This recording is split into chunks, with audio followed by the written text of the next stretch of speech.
मैं अपना आत्मा सब मनुष्यों के ऊपर उंडेलूंगा। क्यों वो अपना आत्मा आपको देगा? बाइबल कहती है परमेश्वर कुछ भी फालतू आपको नहीं देता।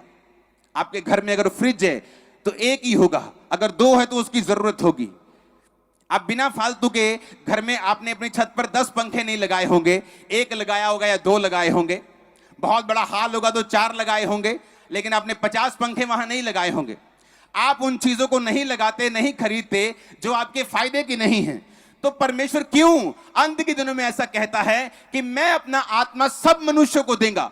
मैं दाऊद को देता था अपना आत्मा, सुलेमान पर उतरता था, सैमसन पे उतरता था, अलीशा पे, अलीशा दोनों पे उतरता, अलीशा पे एलाइजा पे उतरता था, एलिया पे उतरता था हिंदी में।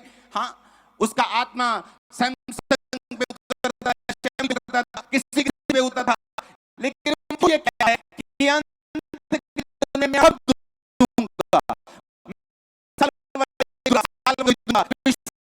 को भी दूंगा, पास्टर को भी दूंगा, वॉलंटियर को भी दूंगा, एक 6 महीने के विश्वासी को भी दूंगा। वो क्यों आपको अपना आत्मा देना चाहता है? वो क्यों आपको ब्लेस करना चाहता है अपनी आत्मा के साथ? वो आज भी ऐसा क्यों नहीं करता कि मुझ पे पवित्र आत्मा उतरे, मैं आपके लंगड़ों को चंगा करूं, आपके अंधों को आंखें दूं यीशु के नाम में, और आप मेरे पीछे चलें। लेकिन बाइबल कहती है अब नए नियम में ऐसा नहीं है। नए नियम में उसने कलीसिया में प्रेरित ठहराए हैं, सबसे पहले भविष्यद्वक्ता ठहराए हैं, इवेंजलिस्ट ठहराए हैं, पास्टर्स ठहराए हैं, टीचर ठहराए हैं। लेकिन उसने एक और काम किया है, वो ये चाहता है कि आप सब लोग पवित्र आत्मा से भरें। लेकिन क्यों? वो क्यों आपको अपना आत्मा देना चाहता है? अब ध्यान से मेरी बातों को समझना। बाइबल कहती है पुराने नियम में परमेश्वर ने याजकों को बोला कि जितने मेरे याजक हैं, याजक यानी सेवा करने वाले लोग, कुछ तंबू को उठाते थे, तंबू उठा के आगे आगे चलते थे, और कुछ लोग बाइबल कहती है अंदर जाके दीप जलाते थे, कुछ लोग अंदर की सफाई करते थे। अलग अलग तरह की सेवा थी। याजक लोग पाप बलियां, मेल बलियां चढ़ाते थे। महायाजक लोग साल में एक बार लहू लेकर परम पवित्र स्थान में तंबू के अंदर जाते थे। तो बाइबल कहती परमेश्वर ने कहा था मेरे याजक लोग जो होंगे मैं उन्हें बेस्ट आशीष दूंगा, मैं उन्हें उत्तम से उत्तम तेल दूंगा। यानी अगर 10 तरह का तेल है तो इस पंजाब में मैं बोलूं कि 10 तरह का अच्छे से अच्छा सरसों का तेल लेके आओ। तो परमेश्वर ने कहा जो बेस्ट 10 होंगे और 10 में से जो बेस्ट होगा मैं अपने याजक को दूंगा। मैं उसे उत्तम तेल दूंगा, उत्तम पानी दूंगा, उत्तम खाना दूंगा, उत्तम परिवार दूंगा, उत्तम आशीष दूंगा। मैं इसके परिवार पर, मैं इसके फाइनेंस पर, मैं हर तरफ इसको आशीष दूंगा। परमेश्वर ने याजकों के साथ यह वायदा किया था। अब बाइबल कहती है प्रभु यीशु मसीह क्रूस पर चढ़ाए गए और वो मारे गए और वो जी उठे। जब बाइबल कहती है वो जी उठे और जब मरियम उनको छूने के लिए जा रही थी तो परमेश्वर ने कहा मरियम अभी मत मुझे छू, क्योंकि मैं पिता के पास अभी नहीं गया हूं। क्योंकि बाइबल कहती है पुराने नियम में जब तक महायाजक जो था, जब परम पवित्र स्थान में अंदर जाता था तो कोई उसे टच नहीं कर सकता था।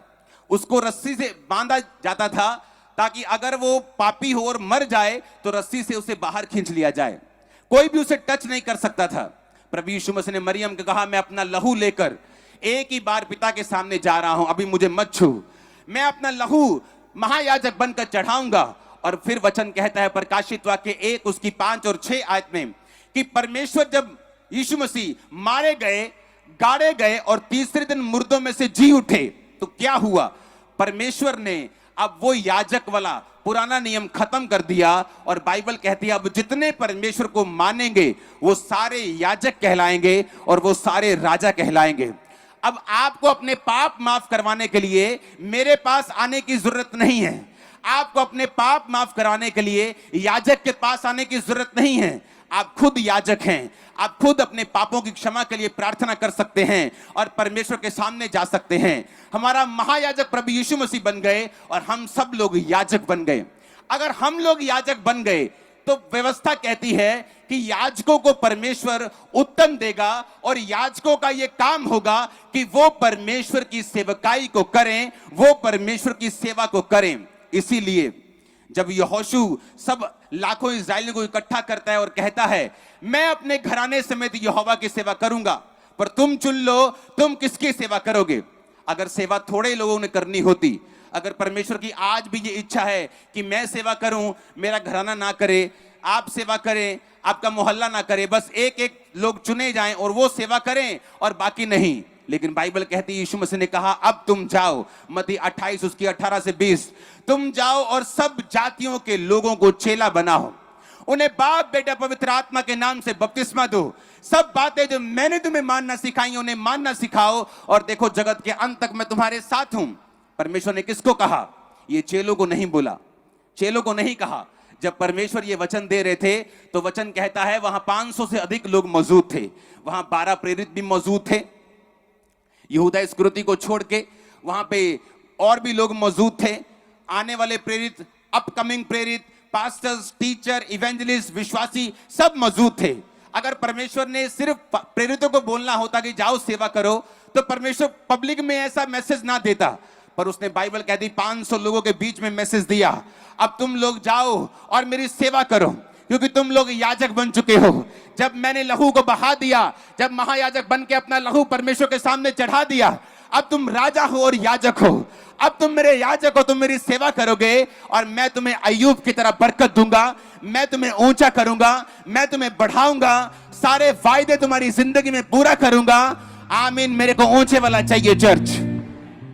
हमारे YouTube चैनल को सब्सक्राइब करें ताकि आप